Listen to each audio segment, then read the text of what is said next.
ভিক্ষুক রাস্তা দিয়া যায় আর জমিদারের পুত্র বধূও যায়।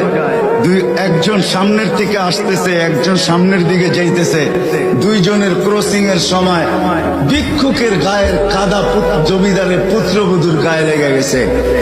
সে দুনিয়া আন্ধার করে ফেলছে, স্বামীকে ডাইকা নিয়ে আসছে, বলছে ভিক্ষুক আমার কাপড় নষ্ট করে দিছে। সে শুধু ভিক্ষুক ছিল না, বৃদ্ধ ছিল।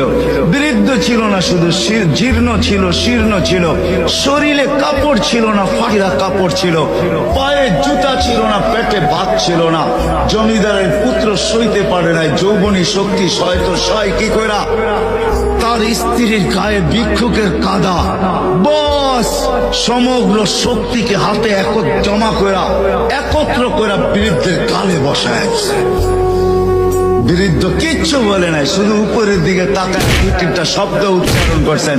শব্দগুলা হলো ইয়া মাল্লাহ তারা হলো ওয়ুন, ও আল্লাহ তোকে চোখে দেখা যায় না, ও তারা কুল্লা শাই তুই সব দেখিস, ফারা তারা মা বি তুই কি দেখিস না আমার সাথে কি ঘটতেছে, এটা কি দেখিস না? বলতে দেরি যুবক, মরতে দেরি হয় না। জমিদার চলে আসছে, প্রতিশোধ নিবে। বৃদ্ধের একদিকে মুচকি হাসি, একদিকে বলতেছে প্রেমের খেলা এমনই হয়। জিজ্ঞাসা করছে কিসের প্রেমের খেলা রে?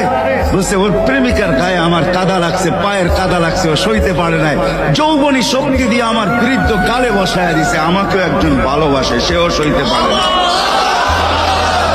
সেও সইতে পারে না। ও তো থাপ্পড় দিয়া খেলতো, সে জান নিয়ে নিছে, জান।